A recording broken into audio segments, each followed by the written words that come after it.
Man, this is Deion Dawkins, man, and you're listening to The Scoop on owlscoop.com. You already know.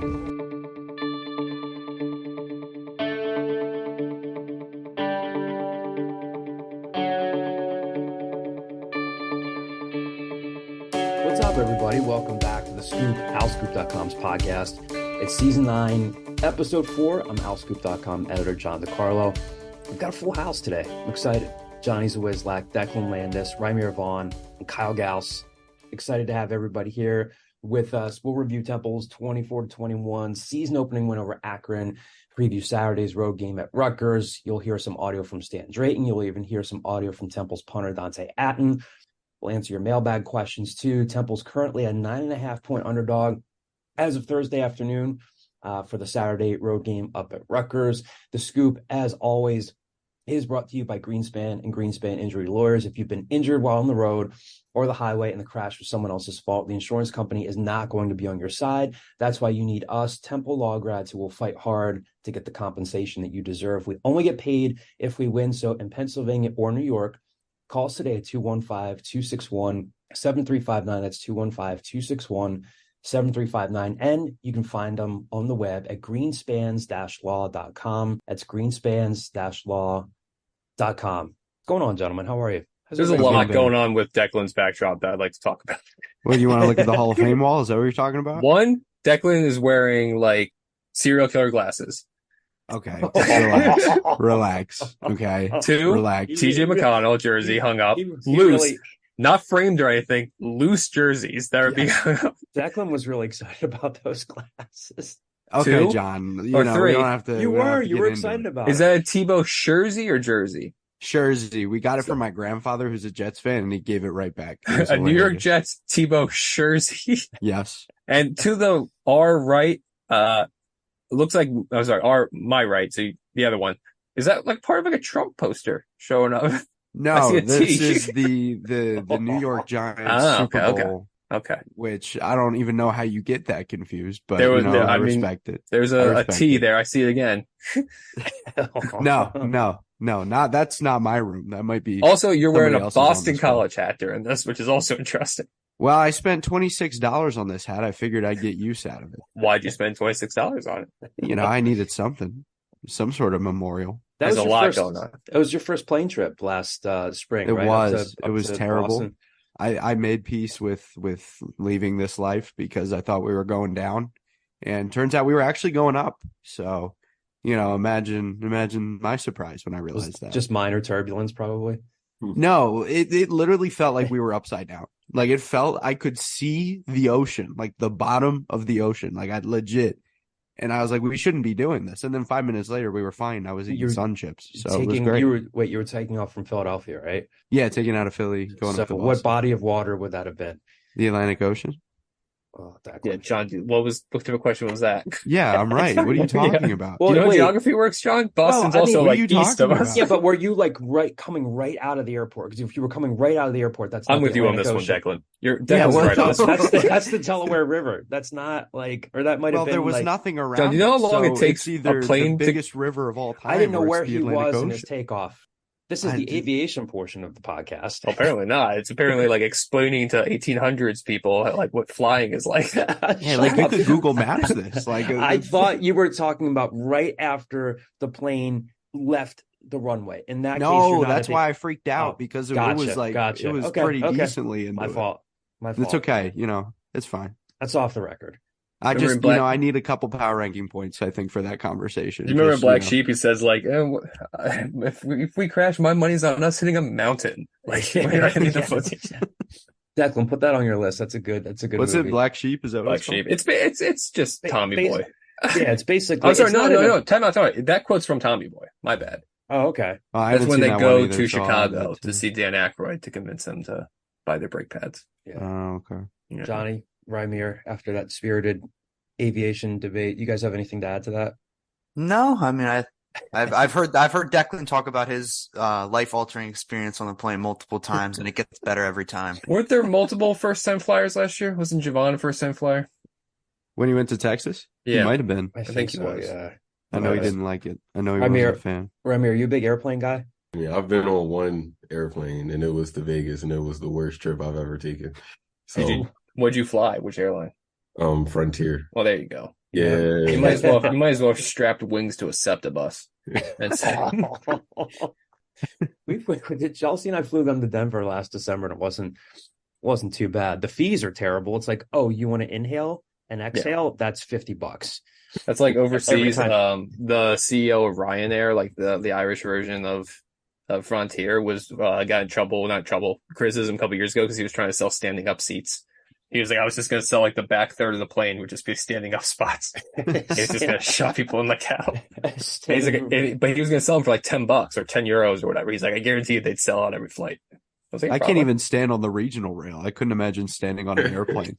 Like you get like tired or No, like I just, there's a lot of turns on the regional rail. you got to ride. You ride the rails like a Nah. hobo with your belongings on a stick. You're just riding the rails. Famous number 4s, guys. Victor Stoffel, Taiwan Francis. 2 weeks now. That's fun. Brett Favre. Everybody's favorite ethical former NFL quarterback. Yeah, he just loves volleyball. He doesn't love it correctly. What if there was like an escapee situation like there is right now, but it was Brett Favre escaping from Mississippi prison? It's just like Brett Favre in the woods from evading. That story's wild, by the way. Yeah, It's unreal. nuts. I don't understand how that happens. How did So- nobody see him on video just like climbing up there? So I got two things. One, when I was in middle school in Indiana, we used to go to places that like Indiana was expectation setting. So they'd take you like vocational schools. They'd be like, best case scenario, this is where you're going after high school. And they would do things like that. And one time we went on a field trip with vocational school and I saw a kid do exactly that and go like 25 feet up in the air of the vocational school. Just like back up against the wall, feet up against the other one, shimmy all the way up. And I just watched. I was like, if he falls, I'm going to see a death. Like this kid's going to die. You were thinking that in the moment? Yes. You were thinking, And what else am I if supposed to he do? falls. Yeah, Throw I'd be thinking rocks that at too. him? The other part of that trip was cool. They put a tennis ball on the end of a digger, and they had us move it back and forth to see if you could put the tennis ball on a cone to see if you had the skills to do heavy machinery.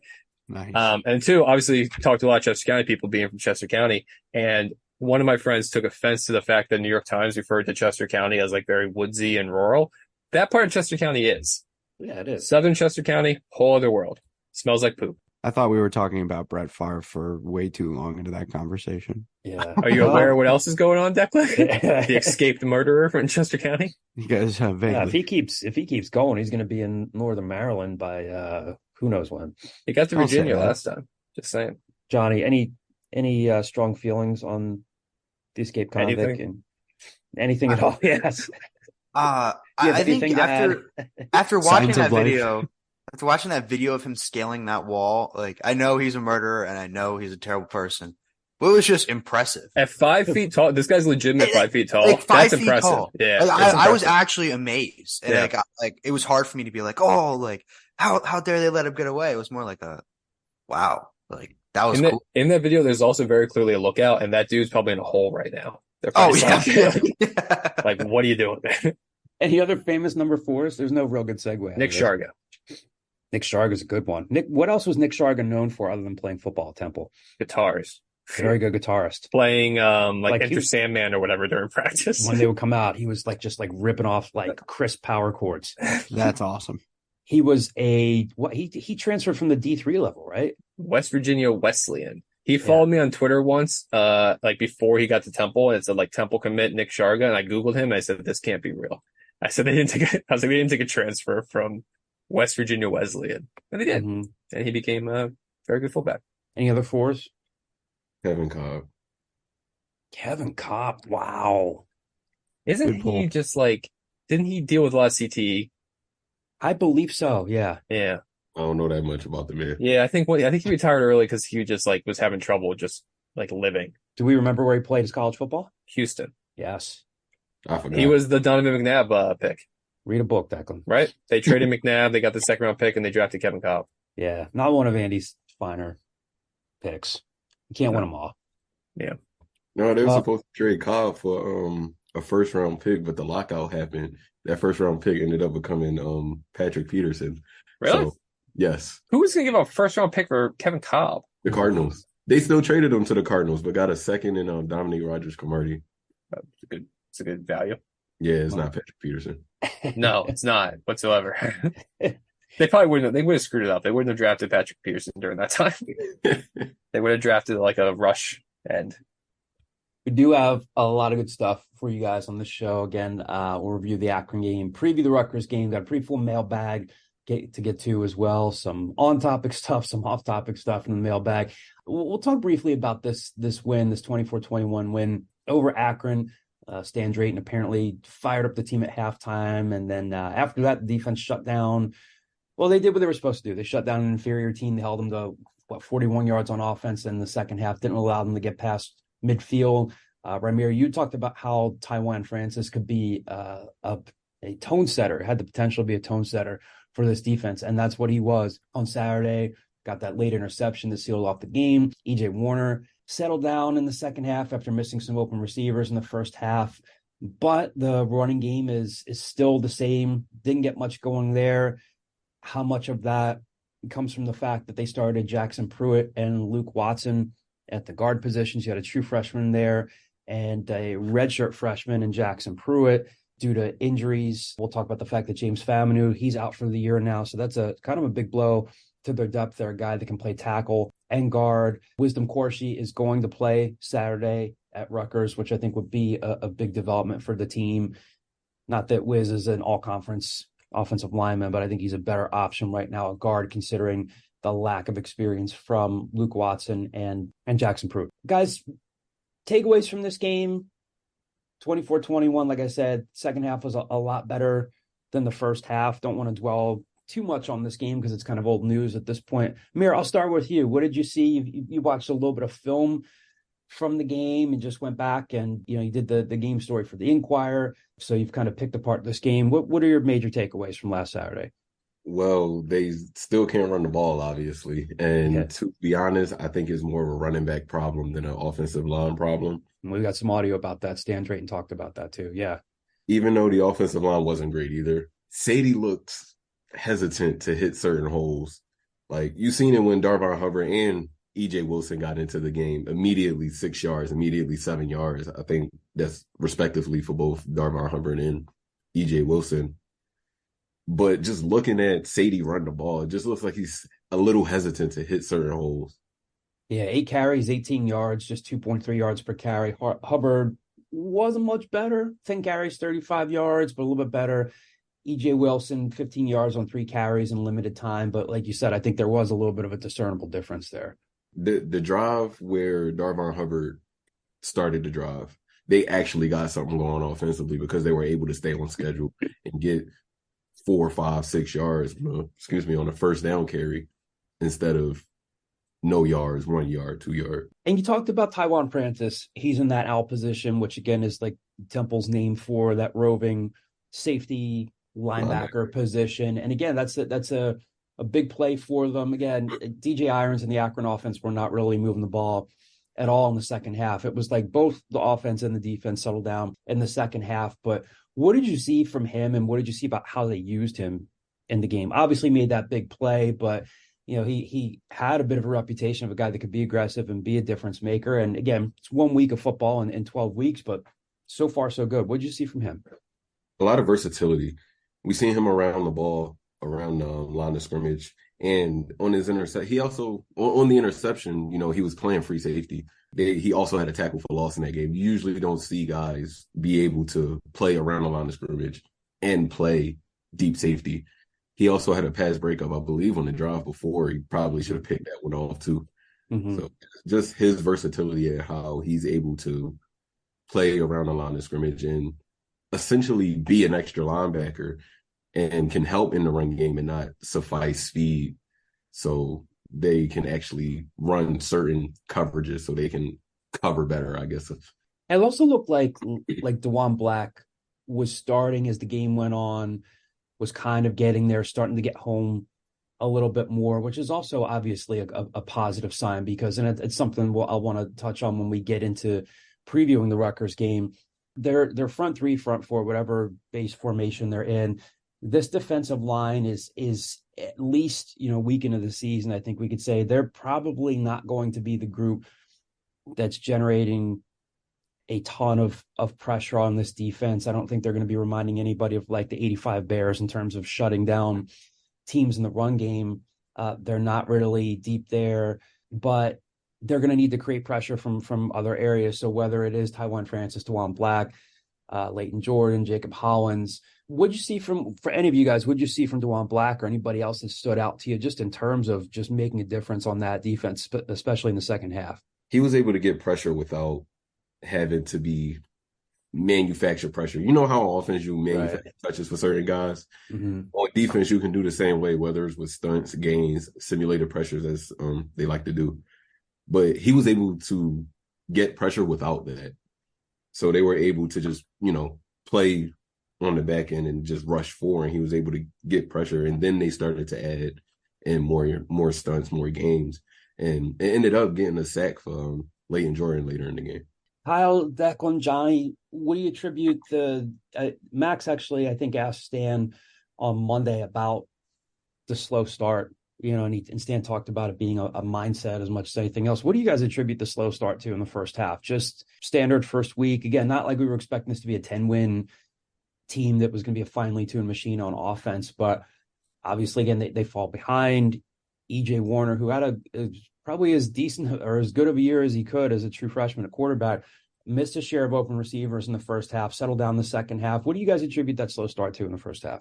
I think it was a combination of it being the first game of the year. And also, I think Akron with that first drive touchdown kind of caught them off guard a little bit and made them think twice. And I think like Drayton had mentioned, how he had to kind of chew into the guys in the locker room. I think that was what really woke them up and brought them back to the team that we thought they were going to be. I think it was just a combination of it being the first game of the year and that first Akron touchdown, like, kind of caught them off guard. Yeah, I think that's good. And then just from a football perspective, I also think getting Barajas back in the second half helped a bit. I mean, Melvin Siani, 37 snaps, he gave up 6 pressures on 27 pass block attempts. So like 1 in every 4 times he was getting beat to the point that EJ had to get rid of the ball. I mean, Barajas didn't I don't think he reminded anybody of an NFL player out there, but he was at least serviceable. And in a line that at one point was starting, we're playing, like you said, 3 freshmen that had never taken a snap of college football before. I think just getting an older guy, JUCO guy back helps. That's why Corshiel helped this week, where it's like Wiz isn't necessarily Brandon Brooks out there, but he's played a lot of college football, and I think that should help. Mir, we were talking earlier in the week. You had the chance to focus in on Luke Watson, and again, not surprisingly, his name came up a lot in the preseason, which is good. But he's a true freshman who hasn't had the benefit of an off-season program, and you were mentioning to us that he was getting moved off the ball a lot. How is that not surprising to you about what you expected? And I'm also curious as to where Wiz slots in the lineup if he steps in place for. In the spot where Watson is, or if they slide him in terms of where Jackson Pruitt was. First 2 plays weren't good, at all. The first 2 plays on offense was, I believe, a run up the middle. No, it was a pass. I think they started off with a pass. And immediately EJ was pressured, and the pressure came from that tackle that was lined up over Watson. And on the second play was a run to the right, I believe, Sadie. He's lucky he didn't go to the left, because if it went to the left, it would have lost yards instead of being a no-yard gain like it was. So his first couple snaps weren't great, and the rest of the game he got better. You get better as the game goes along, but it still wasn't, perfect, I guess. But he has a lot to do, but I think they keep him in the lineup, and I think Jackson Pruitt is the guy they move to the bench, because I feel like they talked so much about Luke Watson during the offseason that's his spot. Anything to do maybe with size, wingspan from Luke Watson in terms of being a little bit more of now granted Jackson Pruitt's might be a stronger, heavier guy, but in terms of height, arm length and stuff like that, is that why you think Luke Watson might be a better fit there, guard? No, not necessarily. I just think they like him better. Mm-hmm. I think they like him more than they do Jackson Pruitt. Any other I mean, brights? in, Oh, fa- go in ahead. fairness, Jackson Pruitt's a redshirt freshman. Right, So, like, right. I don't think despite Javon spending the last year claiming he was 5'7", he was a pretty big recruit too. So I think the fact that he redshirts like you're supposed to do in a real program. I think it's rare that you see offensive linemen kind of plug in and play as true freshmen, despite what Luke Watson's doing. I think the fact that he got to start as a redshirt freshman in the season opener, I'm not ready to write off Jackson Pruitt, but I would agree with I think Wiz takes Pruitt's spot.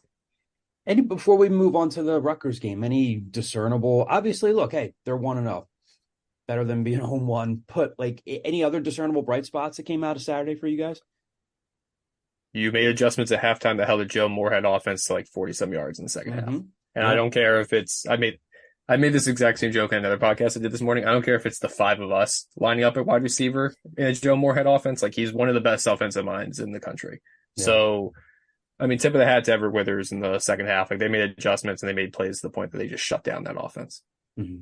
And I apologize in advance if anybody's already said this and I missed it, but I feel like Jalen McMurray played really well as well. Like, that was a good thing to see. You know, the shutdown corner on the team was doing his job. He had like more than a few pass breakups in some pretty big scenarios as well, especially on third down. So to see him kind of anchor the secondary, that also gave up some big plays, like, no question about it. But to see him play well, I think is a promising sign for this weekend. And I think that's a promising sign for the season, because I think with the defensive line they have, and they're going to have to send extra guys to get pressure, they're going to put their corners out on an island a lot. So McMurray and Hill need to be able to be serviceable in that position. And to McMurray's credit, he's been doing that for over a year now. Let's just put stats with it. Targeted 5 times, give up 2 catches for 16 yards. Yeah, pretty good. Bad. Yeah. Let's look at this Rutgers game Saturday. So again, as we're recording on Thursday, Temple's a 9.5-point underdog right now. Game kicks off at 7:30 p.m. on the Big Ten Network. As we talked about, Diego Barajas should be back. Wisdom Corsi should be back. Ian Stewart's expected to play. Mentioned earlier that James Famine was out for the year. Again, that's a bit of a blow to their depth for a guy that's played both guard and tackle.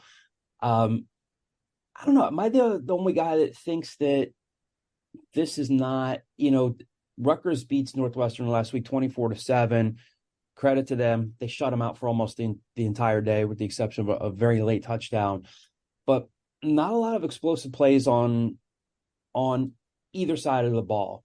We've been talking a lot about the offensive line. Does it come down to them on Saturday? To be fair, I think the lack of explosive plays from a Rutgers perspective was by design. Right. I think they got up early and Kirk Soraka just said, like, 14, let's grind this out. There was a stat that they didn't have a drive longer than like 11 plays last year, and then their first 2 drives of that game were like 14 and 16. Like, they just went down the field. I think Rutgers' offensive line is pretty mediocre, if not bad. I just think that Temple's going to have, like you said, I think they're going to have trouble running the ball. I think if Temple's able to, like, get 115, 130 yards out of their ground game somehow, which they haven't been able to do in 6-7 games since the USF game, then they have like a fighting chance in this. But I think when you're playing up a level, like you're playing a Big Ten team, that's like the hardest thing to do, is run the ball successfully. So that would be my concern. Real quick, that offensive line you're talking about. So Curtis Dunlap is a Senior Bowl watch list guy. Holland Pierce is a Senior Bowl watch list guy. Pierce Stop. That means their SID filled out the proper paperwork. Right. But I'm talking about on an offensive line that they're 2 of their better offensive linemen. Pierce is a big dude at 6'8", 345. The rest of the guys, Tyler Needham, Gus Zielinski at center, and then Kwabena Asamoah, those guys are a lot more short on experience, and that might be an area where they can exploit them. But as we've been talking about, Alan Hay, Jacob Hollins, this isn't like, although Darian Varner did not play, he was basically to borrow a hockey term, a healthy scratch last week at Wisconsin. So, I mean, you lose him, but again, it's 1 week, but yeah, I mean, Kyle, it seems like you're saying like it comes a lot down to that. Temple's offensive line, Rutgers' offensive line. I know it sounds super, super cliche. The game comes down to the trenches, but do you think they would, and for any of you guys, if you want to answer this, do you think if the run game's not working early, you think they abandon it and say, okay, let's try to dump off the ball at the Sadie, let's try to get Ian Stewart open? Do you think they kind of, especially on the road, and say, we're going to have to throw the ball to win here?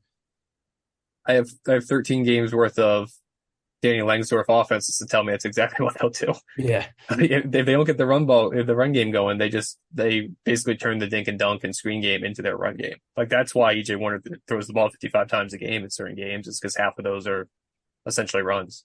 Mm-hmm. Stan Drayton was asked about the offensive line on Monday, and all things considered, he said he was pleased with what he saw from Jackson Pruitt, Luke Watson, and Melvin Siani. Here's a clip of Stan talking about those guys and what they contributed last week. That's a position that's going to be a work in progress. We expect those guys to continue to get better as the season goes.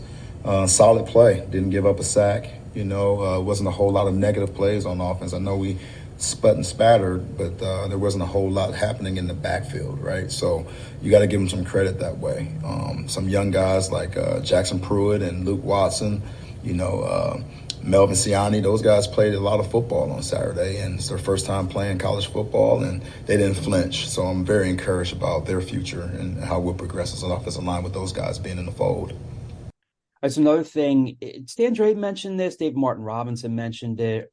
Talked about something that Kyle just touched on a couple minutes ago, that Rutgers, or more so on the offensive side of the ball we were talking about before in terms of like explosive plays, but on both sides, Rutgers really didn't do anything too exotic, no explosive plays.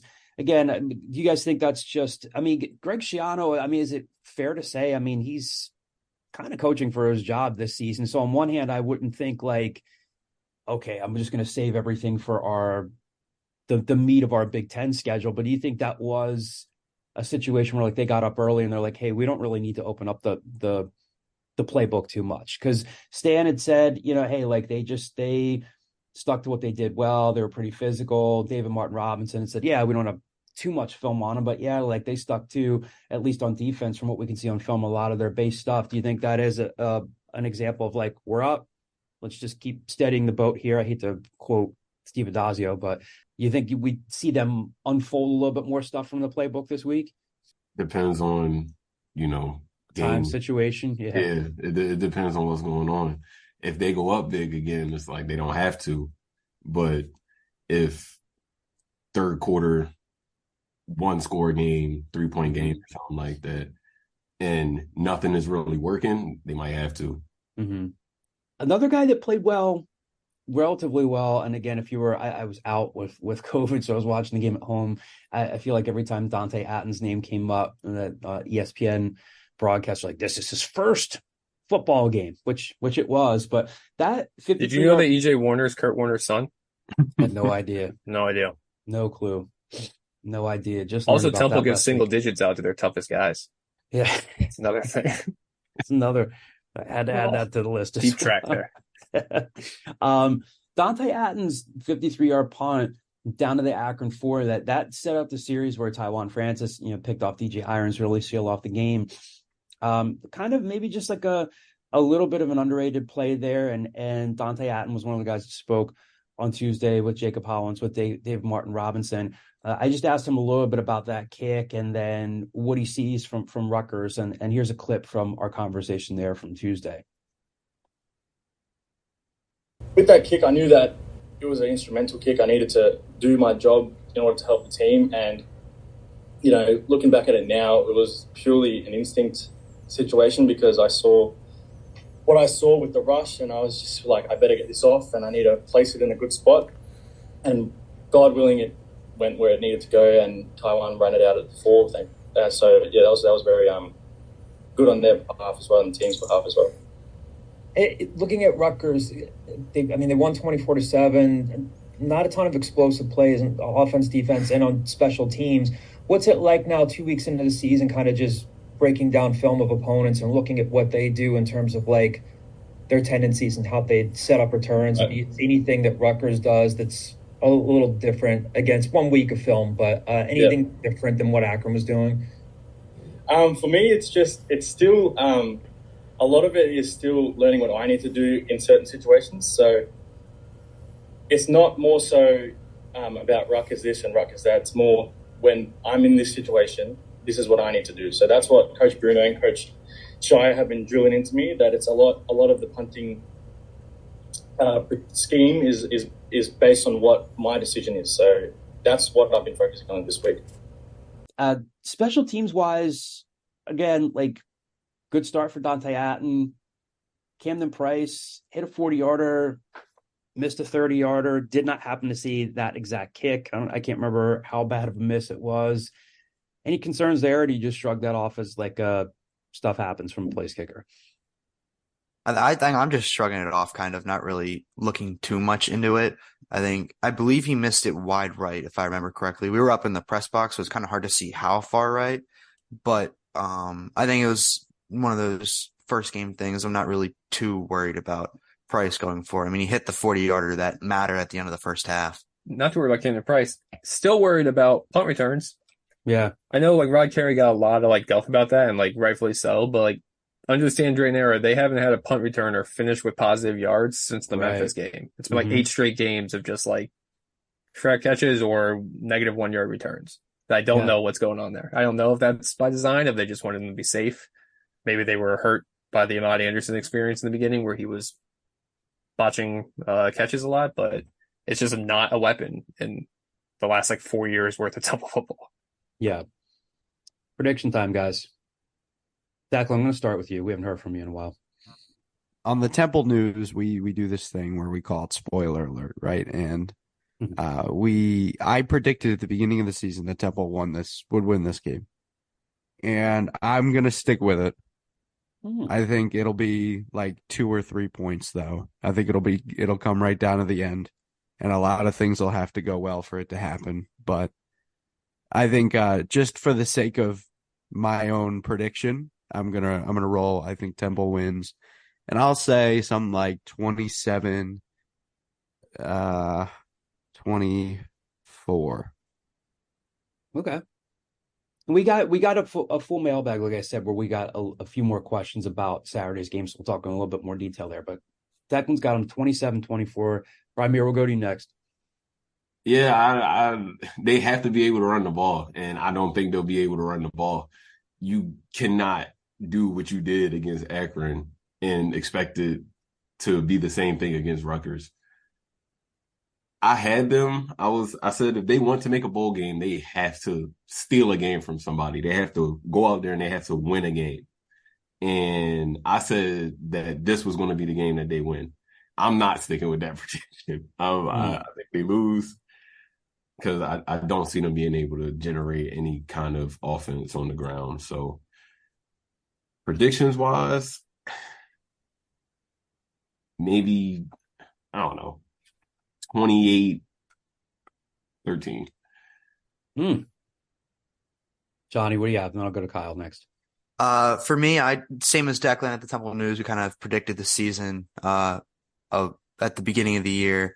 I predicted that Temple was going to win this game. I'm going to stick with it. I agree with Ramir that Temple can't do what they did against Akron, and that specifically I think is start out slow, regardless of if they run the ball or not. I think you just have to, on offense, you can't start slow against Rutgers or you have no shot. So I think if they can get out, if they could score points early, I think that'd be huge for them, and I think they'll be able to do that. I have them winning 28-21 over Rutgers.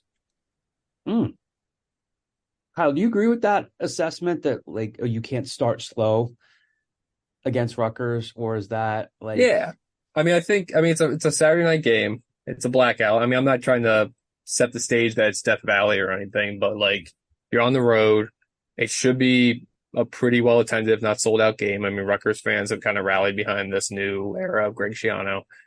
I think if you start off slow and you kind of like, whether that's a turnover or whether that's like 3 straight 3-and-outs, I think that just kind of like fuels the crowd. And then you're talking about relatively inexperienced offensive line dealing with more noise and blah, blah. Obviously it benefits Temple to start fast. The over under on this, I think, is 44. I think Temple loses this game. I kind of just feel like they're not going to be able to run the ball.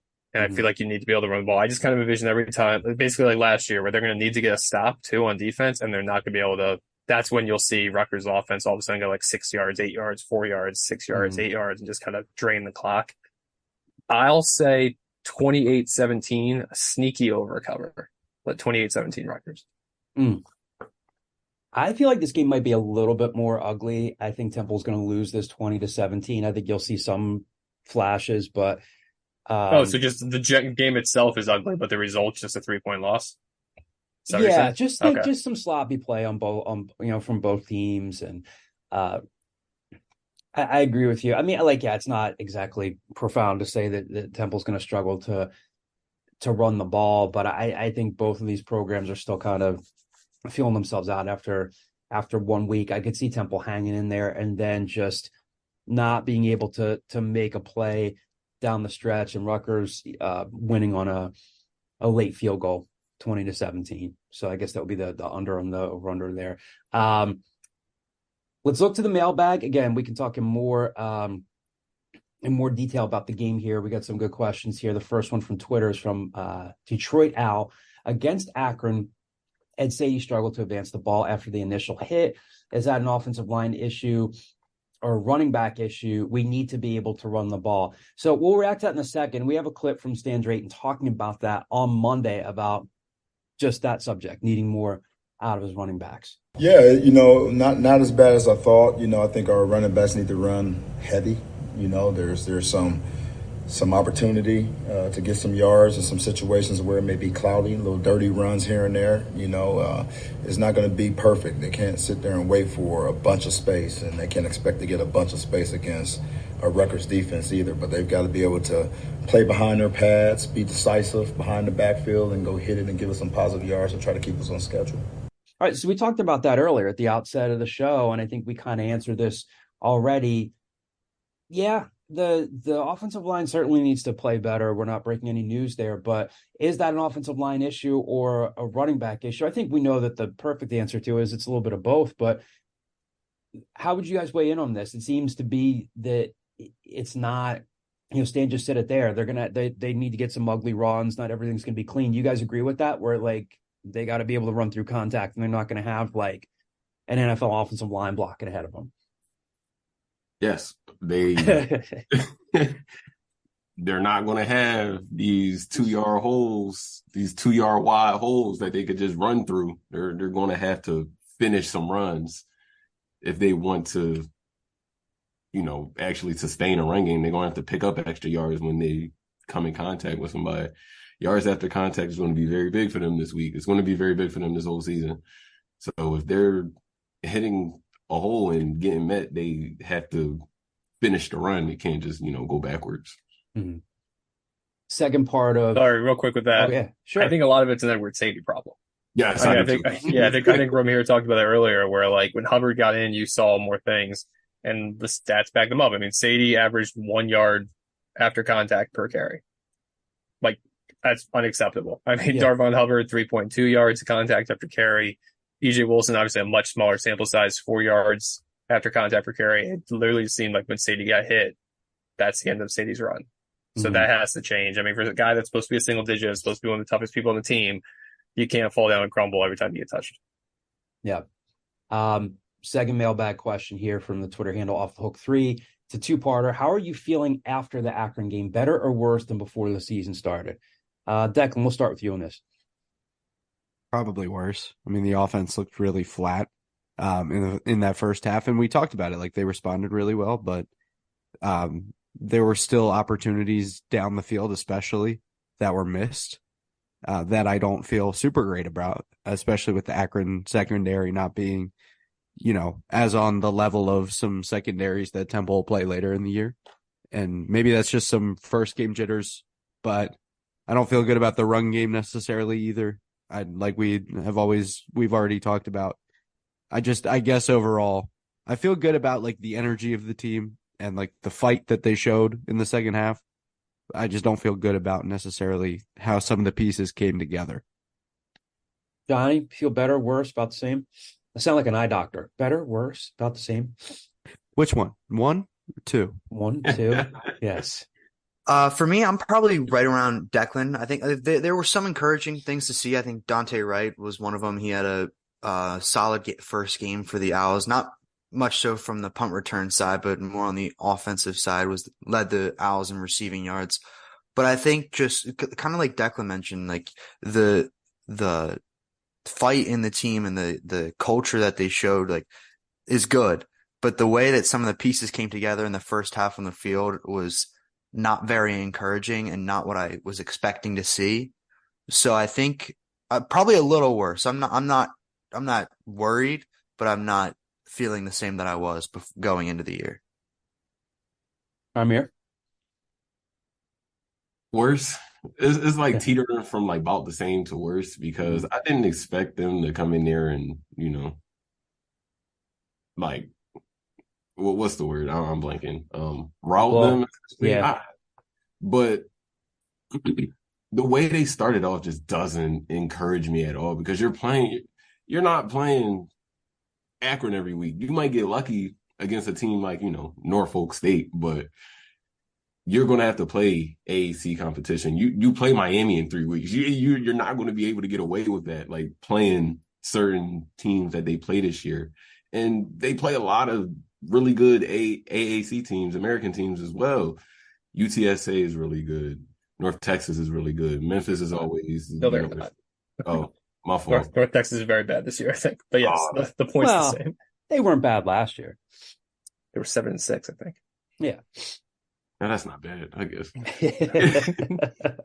Point still remains the same. Like they play a lot of really good programs this year, and you have to beat up on teams like Akron, and they didn't do that. So, yeah, I think I'd echo most of what Ramir said. I'm not all of a sudden thinking they're going to go 1-11. Like I don't think the season's a loss or anything, but I don't think you can.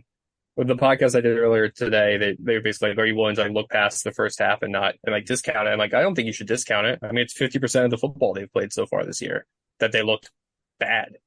Like they looked just lackadaisical, not really able to move the ball they wanted to. I do think there's some credit to making those adjustments at halftime and basically dominating the second half.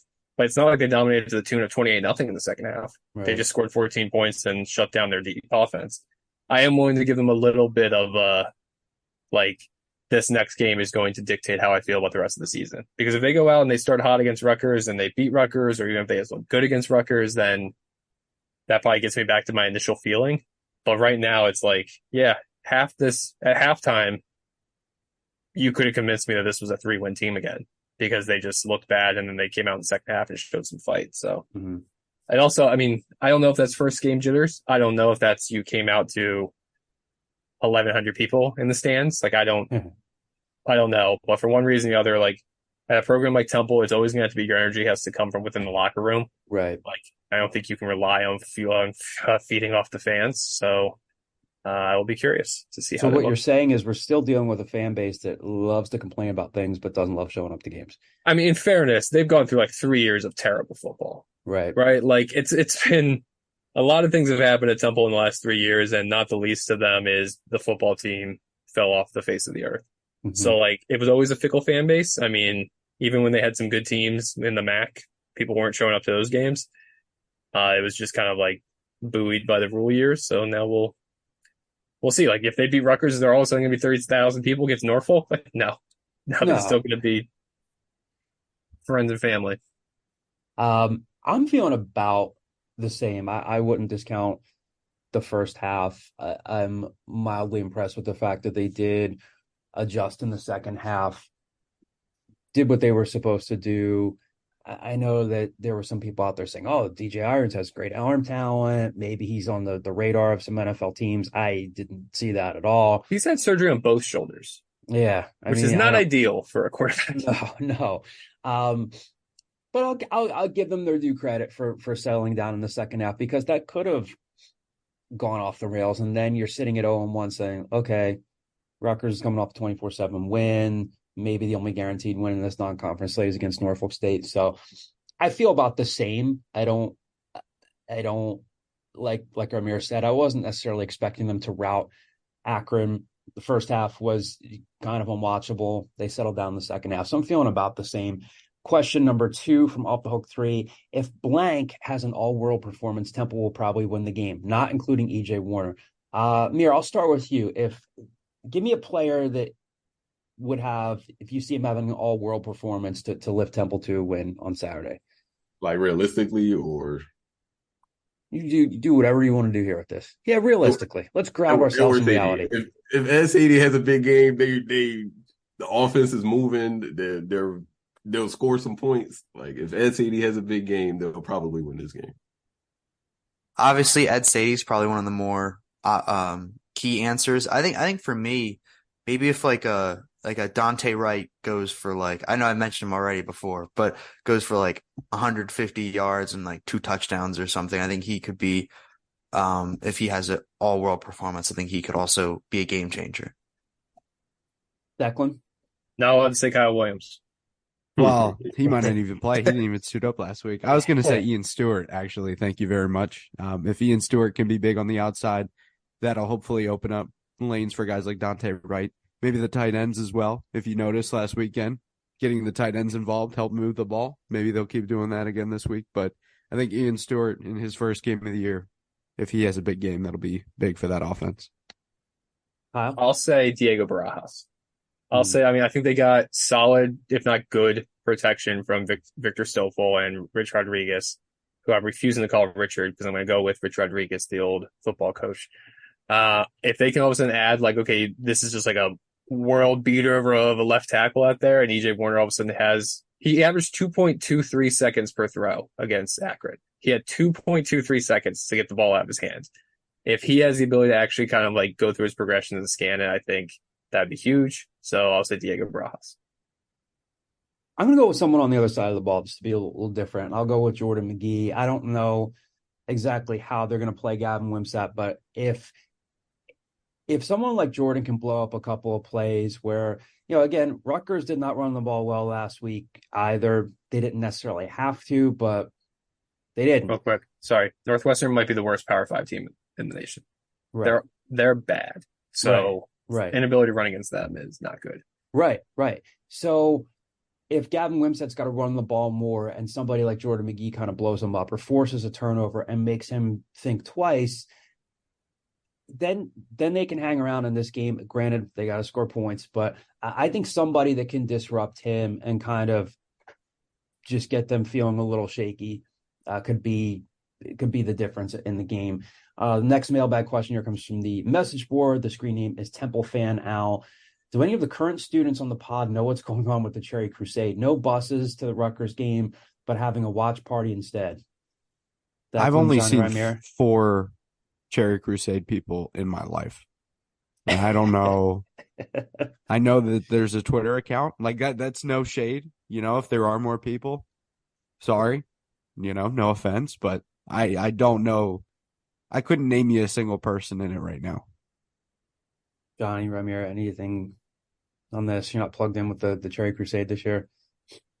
I tried to get our hours and WHIP's pre-half post show there at the watch party, but they haven't hit me back. So no, I don't know nothing about it.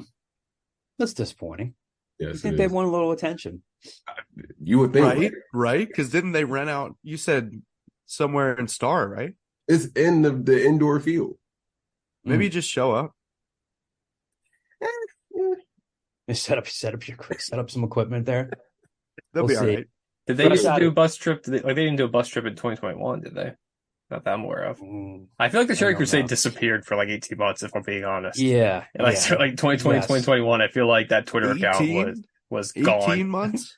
Because I don't know, Kyle. It might be longer. We'll try to get Temple Fan out. We'll try to get more of a discernible response from. Please vocalize all upset Cherry Crusaders. Please tweet at Declan Landis. I welcome it. And what is that Twitter handle again, Declan? Was that my Twitter handle? I think it's just at Declan Landis. You think? I think. I don't remember. Adonis Landis. Declan, Mr. Universe Landis. The next question is also from our message board. The screen name is Malenko. It's a 2-parter. Question number 1. If Army joins the American Athletic Conference for football only, would the league be able to lure VCU for basketball / other sports like Navy and Wichita State? Kyle, I'll go to you on this one first. Let me dial up Mike Oresco. I think so.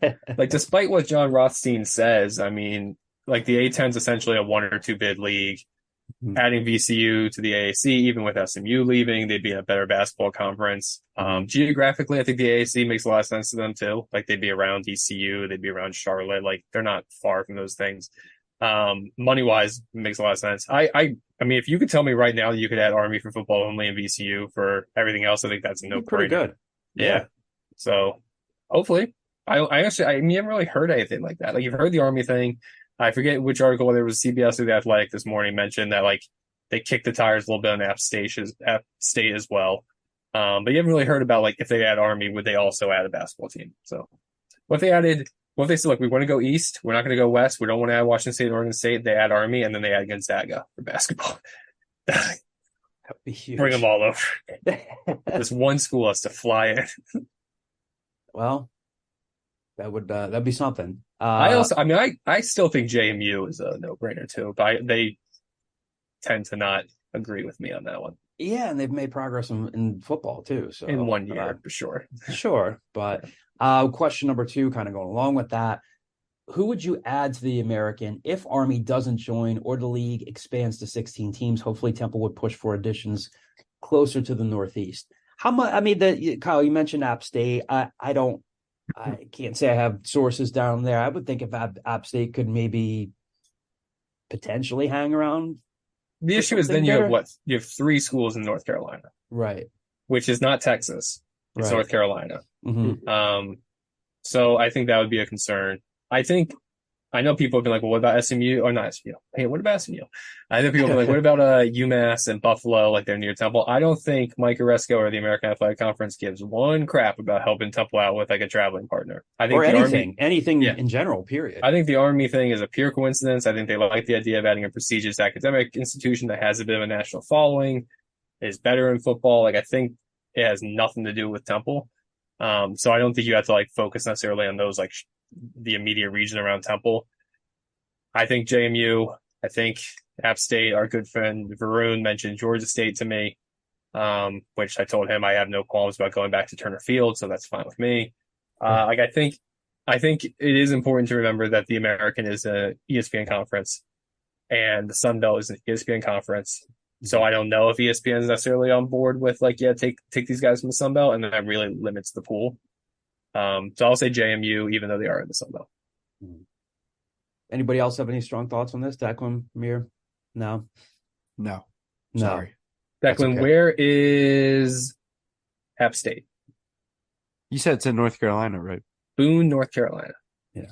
I don't know. I call you Jordan. Declan, where is Liberty? Liberty? That's somewhere in PA, isn't it? No. Nope. Is it in Ohio? Nope. Not the Scoop's finest hour. Johnny, save us. Is it like in Virginia? Yes. Because I remember that from when I covered field hockey last year, because Liberty's also in the Big East. Lynchburg, Virginia. Yes. Yeah. I think Liberty has kind of made their bed with a lot of their off the field institutional decisions that will prevent them from ever joining a conference like the American. But I think SMU's proven that all you need is a billionaire behind you, and you can just join whatever conference you want. So maybe there's a billionaire out there boosting up Bloomsburg. That's Bloomsburg. That inspired a couple of nasty think pieces out there about SMU. It's like, oh, you shouldn't just be able to rely on money to make things work in these situations. Like, well, that's exactly what helps. That's exactly what they did, and it's exactly what worked. I know he said it just to like be like a dick, but like the billionaire's quote of it's just a couple $100 million. I'm not going to lose sleep over it. Wild. I know. It's nothing to me. It's just like the GDP. It's just the GDP of a number of developing nations. But it's just incredible to be able to say that. He's just like an old oilsman. He's not even an old oilsman. He discovered oil in 2013 in Alaska. Yeah. Finish things out here real quick. Our friend Pat Egan from 97.5 The Fanatic is back in the mailbag, and he's got his classic 2-parter here. First one, has your win total for the season adjusted at all after week 1? I really didn't see the team I thought I'd get, which is on me. I have to look in the mirror and do some self-reflecting. But for you, the experts, the folks that get people going, are you more optimistic or less optimistic? Less optimistic, asking for a guy that took the Owls over 5 wins this season. I like I said earlier, I'm not really moved too much in either direction. I still think that you could be relatively safe, Pat, taking the over, but I'll get out of the way and let you guys chime in on this. Yeah, I think 6-6 is still on the table. I choose to believe that the team that showed up in the second half will be the team that shows up for the rest of the season. I think if that happens, 6-6 is definitely still on the table, but I could see where you'd be wary. You'd Declan, be a little more cautious. Did you predict a 5-game losing streak too? I did. They win the first 3 games of the year, then they go on a 5-game losing streak, and then balance it out, and it gets to 6-6. Which is honestly, it's probably right around my prediction for the Eagles too. There you go. Start off hot, they're gonna lose like 3 or 4 in a row, and then they'll be fine. It just takes one to flip the switch, and they get that. I forget. He doesn't even know what he's doing there, John. He doesn't even know what the flip the switch was about. We talked about it a couple weeks ago. I educated them about the flip the switch thing. It kind of blew their mind. Where it was is like the on switch? the scoop. That's what you guys should spend your time on. What happened to the switch? That would be a great enterprise take. Like, remember when they took down the Paterno statue and Aubrey Snyder did a "Where's the statue?" It investigated journalism. You should do that with the switch. Where is this? It does not feel at all the same. No, because one boosted a terrible person to a statue, and the other one is an awesome switch that you flip up and down. I could totally see that thing being in behind a stairwell in EO. That got left out in the rain and got rained on one time, and just because of the crappy cardboard it was constructed of, just dissolved. That's what happened to the switch. I need to ask Ryan Roeder, who's now the wide receivers coach at Lafayette, who was the GA at the time, what GA was responsible for paper macheing that thing together that week. I was I need you to make a switch, and I need it in 27 minutes. Good talk, guys. Good talk. Go to Michael's. It's a crafts place. That they know me there. Use my account. I totally see that happening. Anybody else want to chime in on Pat's question here? Anybody still seeing them same, different? Chiming in on this again? One of the best couple teams I've ever seen with these weary eyes barely beat UMass and lost to Army in week 1 of 2016. So it's hard for me to put too much emphasis on whether they're over one game. I'll have a better idea after this game, I would say. Second part of Pat's question. And what are some of your sure do's and don'ts? Would this question have been better suited for May? Yes. Were mistakes made? Yes. But I'm in Ocean City now, and I'm curious from the experts, the folks who get people going, what is your go-to and what's the place you're staying away from? I had written down for Pat here since he's in Ocean City and was there not long ago. The Sandwich Bar at 32nd and Asbury, very good lobster roll, very good chicken cutlet sandwich. So I would definitely check that out. Johnny, you're a big shore guy. Yeah. Take us a little bit farther south. He's North Wildwood guy, right? You hang out with the Dunn's family a lot. Yes, I'm with the Duns. I go with them all the time. I stay at their house. Obviously, I think one of the go-to places down there that is Max Pizza. That's one of my favorite places to eat pizza from. There's also this one restaurant called Dogtooth. We haven't gone there very recently, but it's a very good pub kind of bar, has bar food, has a very good burger. Don'ts. I've stopped going to the boardwalk at night just because it's crazy down there at this point. It's not even worth going, the amount of craziness that happens there. Me or Declan, anything? Declan, you want to chime in on the Delaware beaches, the Maryland beaches? You want to diversify what's going on? Any good? What's going on in Dewey, Declan? Yeah. I couldn't tell you. We were always a Cape Henlopen. That's not a real place. Cape Henlopen? That's where Caden lives. You've never heard of Cape Henlopen? That's where Caden lives. Yeah, I must have missed on CNN them popping Cape Henlopen up there. You remember that? No, you remember that viral video of Joe Biden falling off the bike? Yes, that was the that was Cape Henlopen. I thought that was Rehoboth. No, that was Cape Henlopen. Okay, yeah. Well, I'm mistaken though. See, there you go. It's not going to do him any good, right? That's not the shore down there. That's the beach. I've never really been. I went to Long Beach Island one time. That was it. LBI. Yeah. My wife's family is LBI people. I was a Margay person growing up, and Margay is pretty much just Ventura's, the dairy bar, and a bunch of people yelling about their coastline being protected by dunes. So like there's not as many restaurants and bars and stuff in Margate. So I don't have many. My dudes are nice. When I first read this question was like, what do you do when you go to the shore? Like, what do you not do? Not like go in places like where tips. And Pat, from one young father to another, I will tell you, just bring so much shade with you. So much shade. Umbrellas, the pop-up tents, the things that the wind puts over. You can't have enough. They will lose their damn mind otherwise. One part of the Kyle Gauss bachelor party experience started in Margate. That's true. Ended up in Atlantic City. Yeah. Yeah. Amir, any? Are you a beach guy? A young Corey Yeoman was there. A young Corey Yeoman. Yeoman. Amir, are you a beach guy or no? Not really. I mean, I go to Ocean City, Maryland. Well, I used to go to Ocean City, Maryland every year. Complications. But I used to go to Ocean City, Maryland, and I like it down there, but not for the beaches. It's just I just like the vibe or whatever. He's a big secrets guy. Yeah, Secrets is good. I was being tongue in cheek, and that place is wild. Yeah, it's crazy. I like Secrets. I had a buddy once get kicked out of Secrets, and then there's that bridge right near Secrets, and he got kicked out of Secrets, walked the bridge, jumped off the bridge, and swam back into Secrets. It's incredible. Yeah. The wild bliss. Pat, I would say like when we were down in Ocean City, I said I wasn't going to go to the crab trap. I wasn't going to go to Mac and Manco's, but my mom wanted to go to the crab trap, which I feel like everybody feels the need to go there. It's not Mac and Manco's anymore, right? Manco and Manco's. You're right. Yeah. Sorry. Right. They got us in and out of there pretty quickly. For pizza, it was pretty solid, but I think there's. Do they still have the if you eat this in less than an hour competition or whatever? I don't know. That sounds like something out of the Great Outdoors. I've always wanted to do one of those. It was essentially like, I remember it being like, you feed like a 22-inch pizza or some crap in like an hour, you get pizza free for the summer. And I remember thinking like, if I lived down here, like I would train for that for week 1 of my living down here. And then I'm just good for the rest of the summer. No, I'm getting a first try. Easy. Where is it? I'm writing it down. I don't know. This is 16-year-old Kyle's memory, 17-year-old Kyle. Declan, add the Great Outdoors to your movie list. Sir, yes, sir. It's getting really, like, the list is getting really long. Which movies have you seen since last time that on this list? Get him to the Greek. Just knocked off. Getting Greek. Well, I haven't been on for a little bit. I saw Anchorman. You'd never seen Anchorman before? No, and it was on the list, and I watched it. It was really good. You watched Get Him to the Greek. Get Him to the Greek. Not as good as... No. Okay, let's take a step back. I like Get Him to the Greek. You love Get Him to the Greek. You bring up Get Him to the Greek more than anybody I've ever met in my life. Yes, but you like the P. Diddy scene. Sure.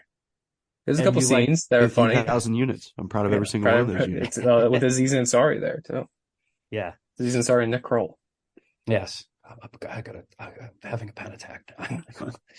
Rub the furry wool. That was my favorite part. Yes. Rose Byrne's great in that, too. Anyway, we'll have more for you guys next week to discuss Temple's road game at Rutgers. We'll see how they come out of this on the other side. Thanks for listening. Once again, hope you guys are happy and healthy wherever you are. Talk to you soon.